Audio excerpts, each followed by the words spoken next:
What's up, guys? Major scale, big topic, very important topic. What I want to do is show a map of the major scale on the entire fretboard. This is an important scale. It's the scale. All the modes are based on it. So when you're learning modes, the first thing to do is to have the major scale down really well. It's also good for, a lot of reasons. But let's take the key of G, and I'll go over the basic entire fretboard of major scale system that I use. And this is the way I'll write it out in tabs. So let's take we want chord tones first to focus on. So in the key of G, and we're going to go to the 6th string. So the chord tones are G, 1, 3, 5, and 7. G, B, D, F sharp. So it's going to be all 6-string root, right? So first thing is we find the root on the 6th string, and it's going to be first finger. And so that'll be position 1. And the theory and whatnot, I'll get into at some future time. But for now, just to map it out on the fretboard, this gives us position 1, which is an open position. I think they're called open position, but it's stretchy. It's got a lot of frets in between. It requires your pinky, and this gives us the first position. Now on these open positions, in order to keep 3 notes per string, we repeat a note. Repeat the D. G, A, B, C, D, E, F sharp, G, A, B, C, D. So when you do an improv, you have to be aware that, if you're playing a D and you want to go up a scale tone, you're not going to play that D again.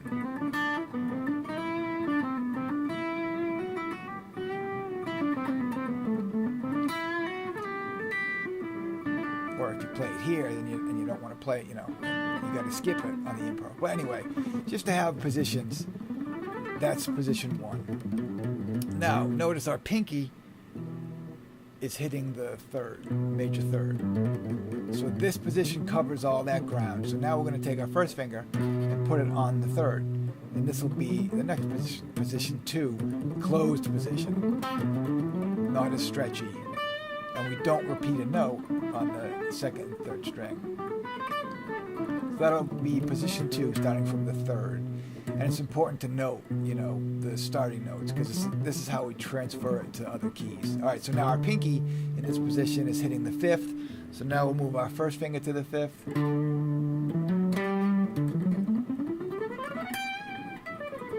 And that'll take us right up to the G on top. Final position. Now notice again, first finger's on the 5th, and our pinky is hitting the 7, the major 7. So now we'll put our first finger on that note, and we get the final position, moving it down an octave.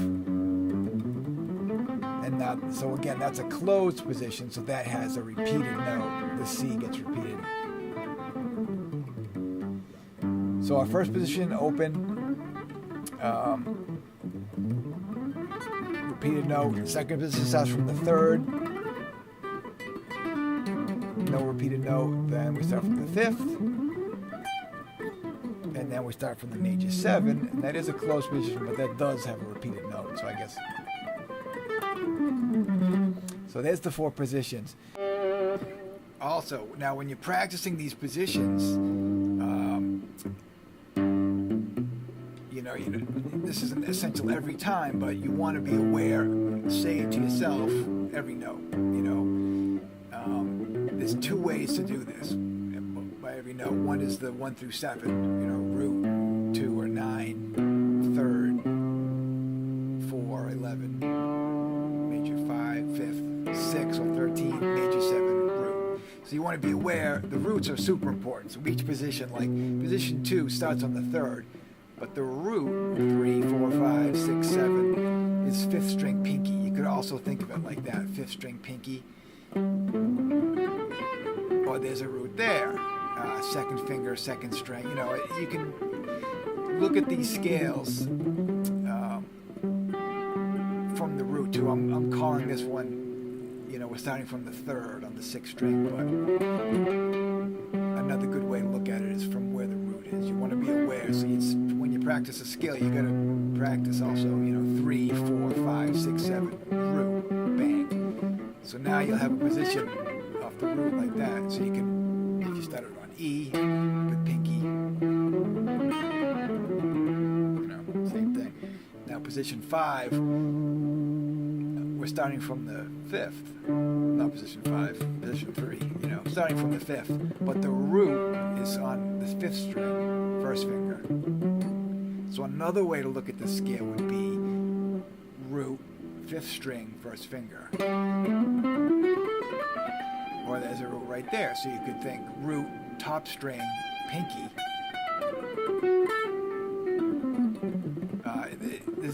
It's up to however you look at it. You just want to have some way to know where you are. So, for example, if we went off of this root, pinky, and looked at it like that, now if I was doing it in E, I'd go E, pinky on E, same shape.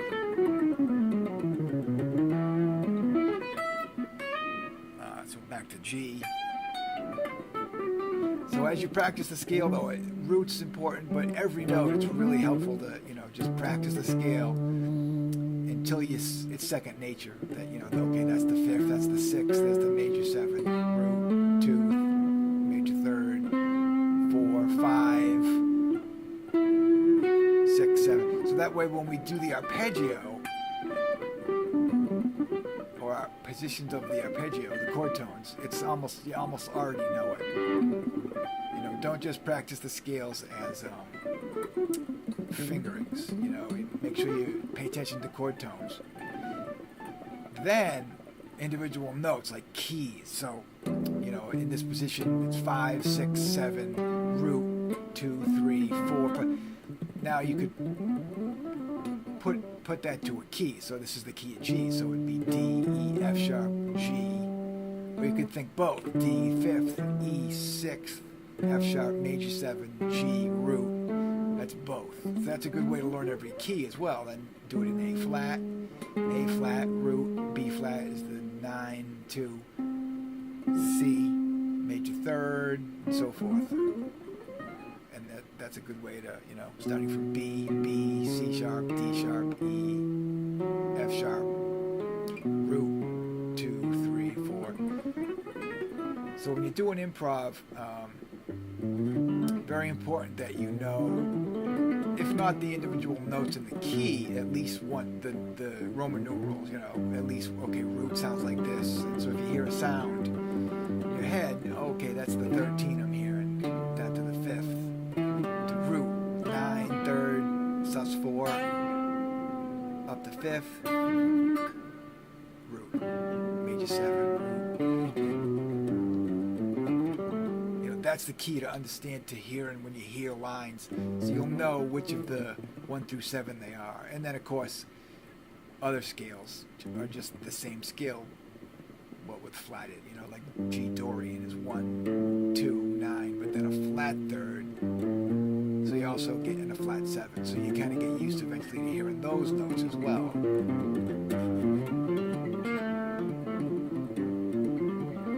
For now, major scale. So you just want to get familiar with 1 through 7, the sound, the sound and where that sound lies on the fretboard. So it's tempting sometimes to just practice guitar just as fingerings, but it's important to, and you can just lay down a bass line, something G major, and take each position and play through the notes.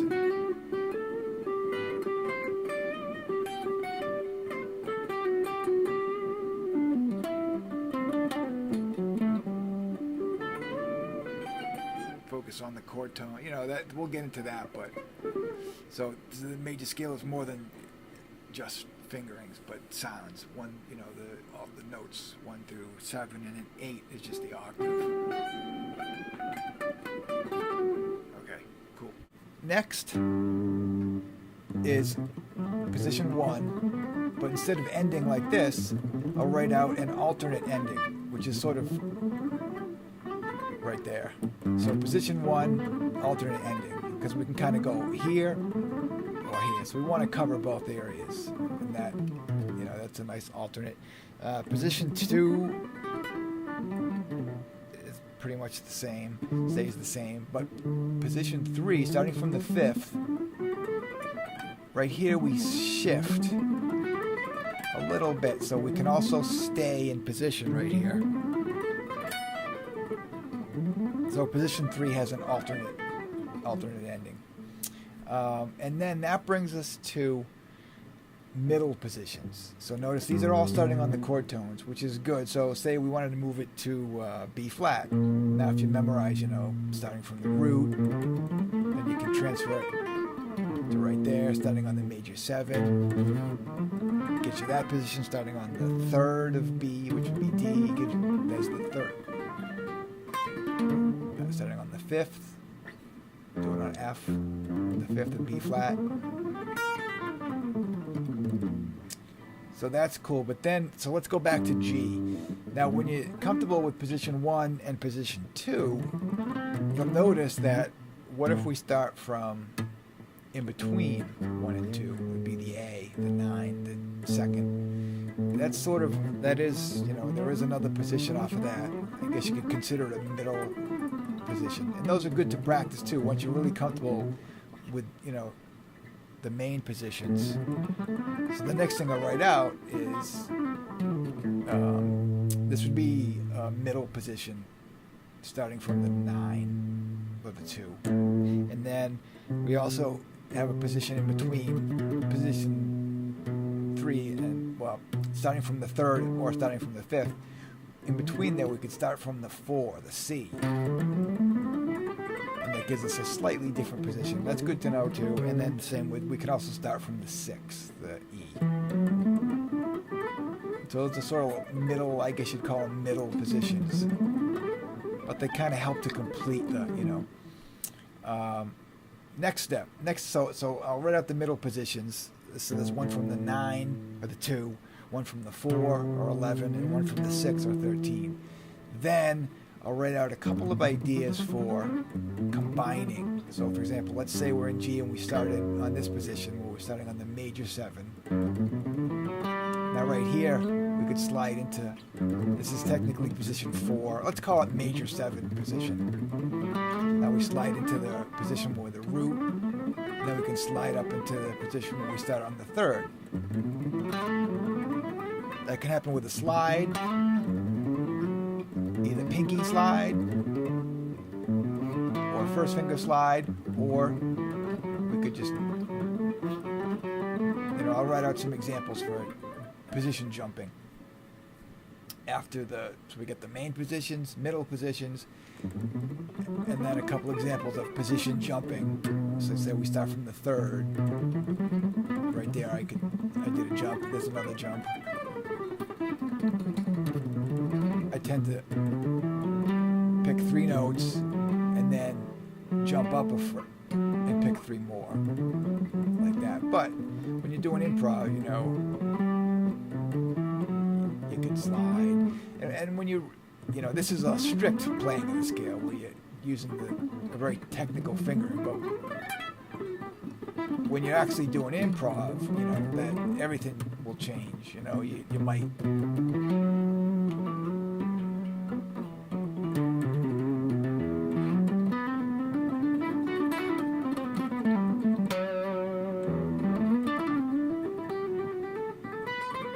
Use all kinds of whatever fingerings come to mind. You might want to slide or stay on one string. And then occasionally, if you want to play, like a faster run, then you can go into the strict fingering.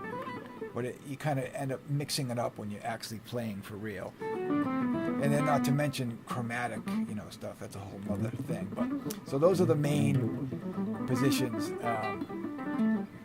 of the major scale. Now another thing, the final thing I'll write out is, this is very helpful as far as moving around through positions, is understanding the major scale in groups of 2 strings, 3 notes each. So there's that, right?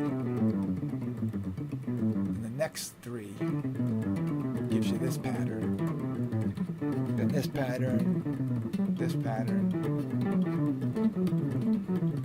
And that same shapes now transfer to the next two strings.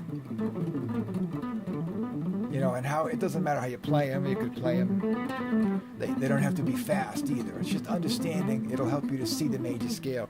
You know, instead of that, you could play them.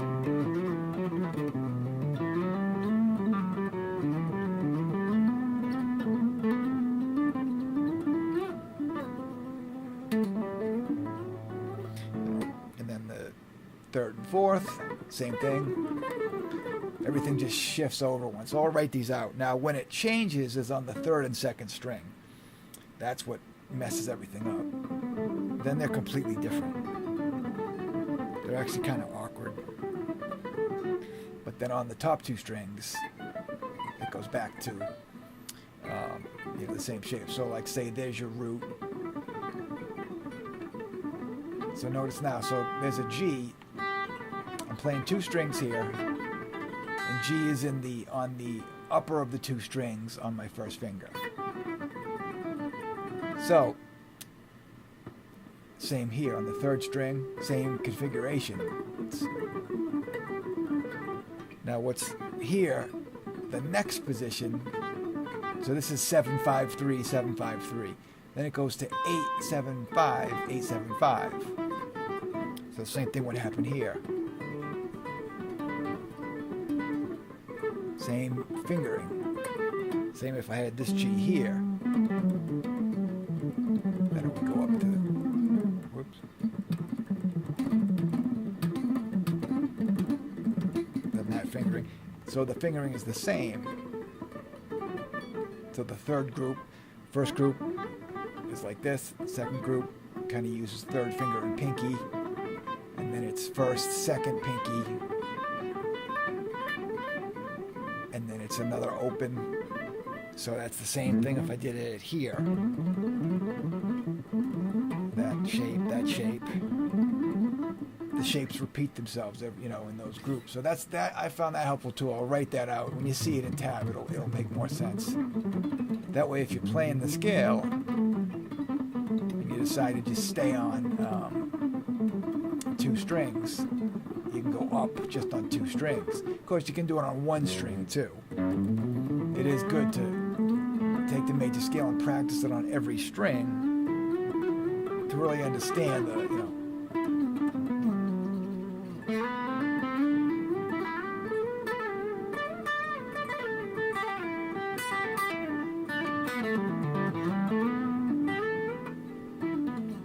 Play it on one string or strings individually, but stay on one string.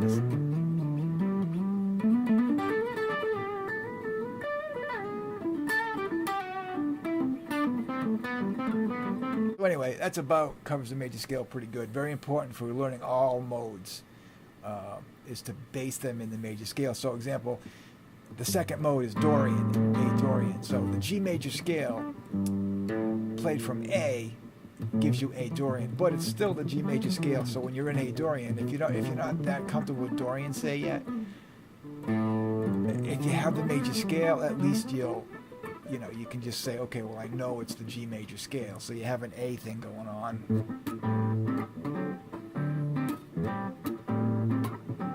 And I mean, you got pen, of course.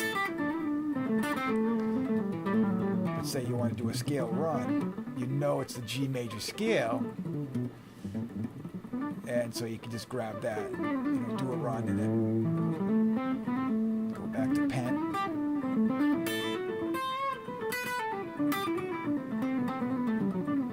And then it's a G major scale, back to A pen. So knowing whatever mode you're in, it always goes back to some major scale. Well, the 7 modes do, so it's important. That's the basis of everything. I think that about covers it. So, with that said,